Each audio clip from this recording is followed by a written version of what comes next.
Hi guys, Anton from SA4x4 magazine. Today we are here at the Bryanston branch of 4x4 Mega World. And with me today we've got Bernie again. Hi Bernie. How's it, Anton? Can't complain. So today we're discussing straps. Now there's a couple here and I know there's a lot bigger range than just what's available here. That's right. But I think these are the basics that's available. Anton, yes, it can be very confusing if you don't know what you're looking for.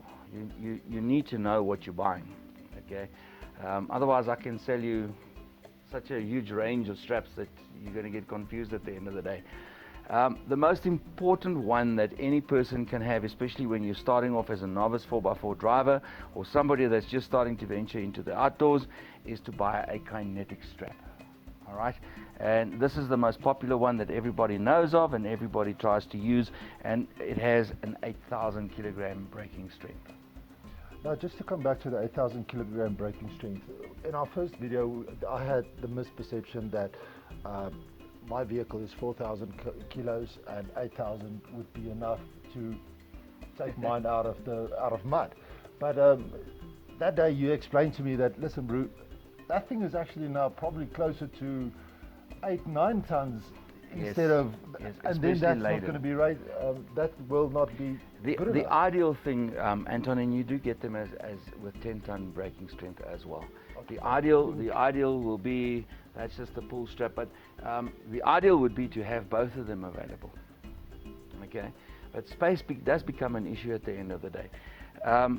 And when we start doing the Kinetic straps and when we get to the using of the Kinetic straps, I think we will explain in detail to people how to use them safely and why the 8,000 should in theory be enough to get you out of most situations. If you are really bedded down and you've really got a heavy vehicle, let's take for instance a Land Cruiser pickup or a Land Cruiser station wagon, 200 station wagon. Yep. 8,000 is going to be too little. So from the get-go, you buy a 10,000 kilogram braking strength Kinetic strap. Okay. Don't buy the wrong one.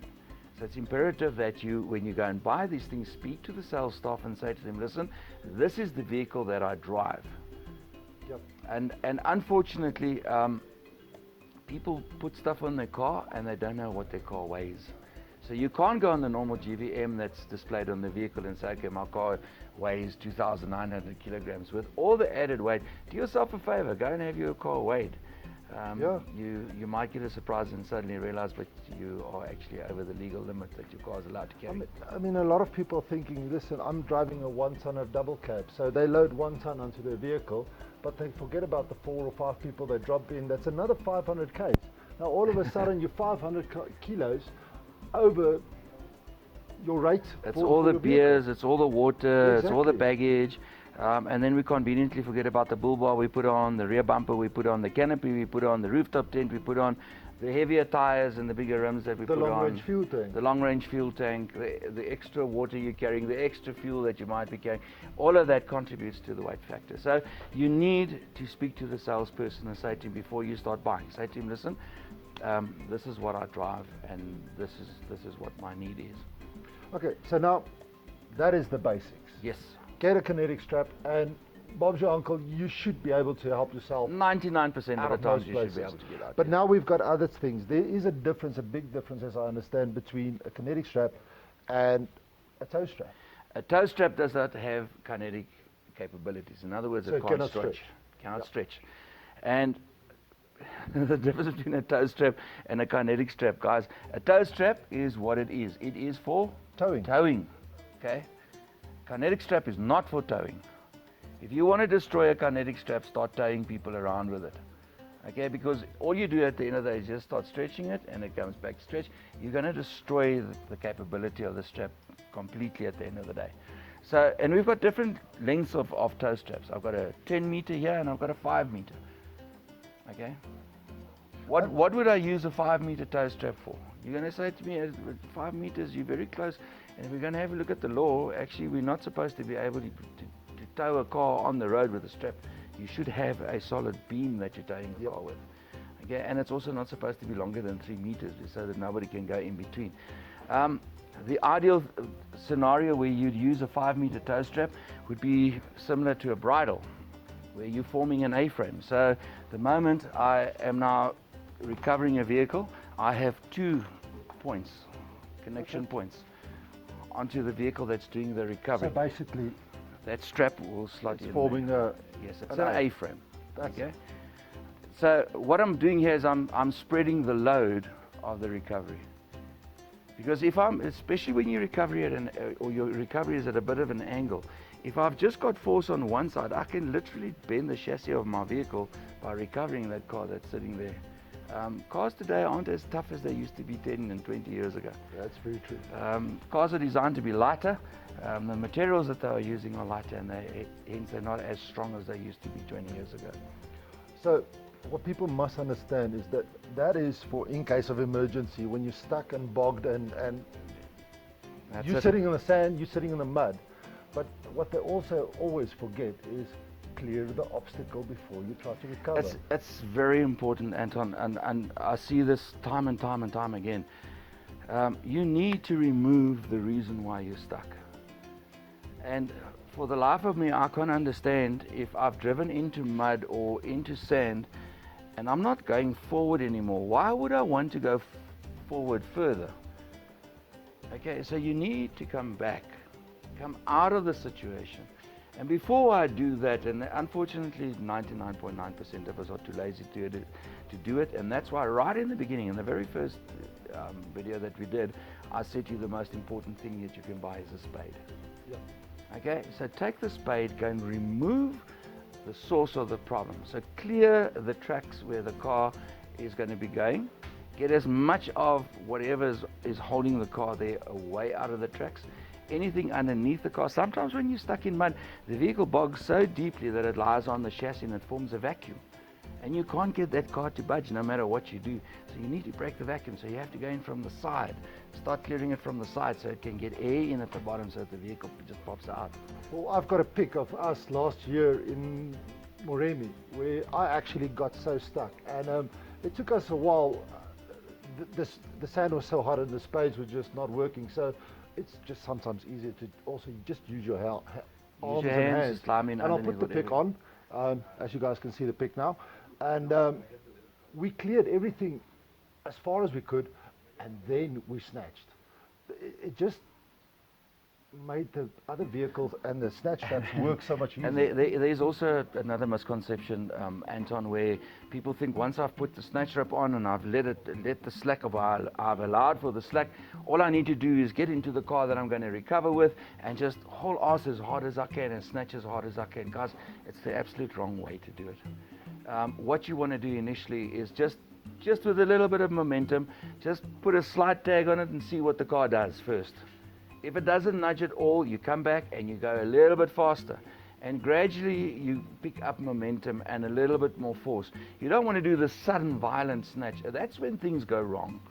Okay. And the other problem is, it's 99.9% of the time, it's not the strap is not where the problem comes. Yes, it can break, but it's more than likely going to be the recovery point that fails. Because people are using recovery points on vehicles that aren't recovery points, they're actually tie-down points. Yep. And they're recovering from that, and that's where things go wrong. And the other thing is, and that's when we come to the use of the kinetic strap, what we have is the safety harness. It's imperative that you use the safety harness with this. Just a quick thing on the safety harness. That also connects to your vehicle. Yes, and onto then it connects to the strap. Yes. And that is much better than using... Yeah, there's a complete misconception of people using a dampener like this that we normally use, that you use on a winch. Okay? That is for winching. That's for winching. It's got nothing to do with kinetic strap. Because where's the place where the guy's going to put this when he uses it? Because he's 9 out of 10 times, you've only got one. So where are you going to put it? Well, most people are going to put it in the middle, but the problem is then you still got, if it releases, you can still get to the other vehicle. You understand? So that's where the problem comes in. So keep it for winching, guys. It's rather use a safety bridle. Okay, and that's what it's there for. Then this one over here. That's a tree trunk protector. It's like a real tongue twister. This we use with winching. It also has a weight limit to it. It's got 10,000 kilogram brake strength. Okay. Okay. And when we start doing the winching stuff, we will explain the use of this. Like I said to you just now, in an emergency, if I don't have one of these, I can actually use this which is my 5 meter, 10,000 kilogram braking strength tow strap, I can use that. Is there a reason why you use a tree trunk protector? I mean, why not just take your tow rope and put it around the tree? You could probably, depending on the size of the tree, if you're really in trouble, you could do that. But that is specifically designed, and it's got the sleeving around, and the reason we use that is protect the environment because if you just go around that tree or you just run the cable around it, you start ring barking and things like that. So we'd rather use something that's specifically designed to do the work of that. So like I said, you can, in an emergency situation, here's my tow strap, I can use that. Well, Bernie, this has been very enlightened, and I think if the guys have any questions, please give Bernie a shout or chat to the guys at your local 4x4 Mega World.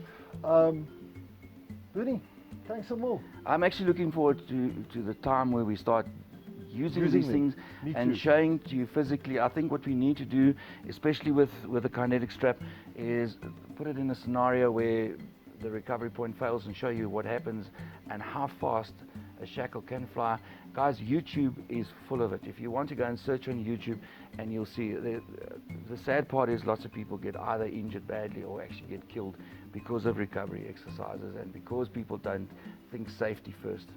Because you know, the reality is, Anton, is when we're out in the bush, and I know people, jokes are jokes and people rag each other, and like we said in the beginning, I don't want a Land Rover towing my Toyota or the other way around kind of thing. When it comes to recovery, guys, it's not a joke. Everybody rushes in and tries to be the hero. Don't. And it's always the person that with the most experience should be in charge of those recoveries, because recoveries are situations that can go wrong and people can get hurt. So it's not something that you should approach just in a haphazard way and in a light-hearted way. It is a serious situation, and people's lives and is at stake. So rather just take the time and do it properly. So guys, if you've got any questions also for us, put it down in the comments below. Follow us on YouTube, follow us on Facebook, subscribe to the YouTube channel. That's the first thing.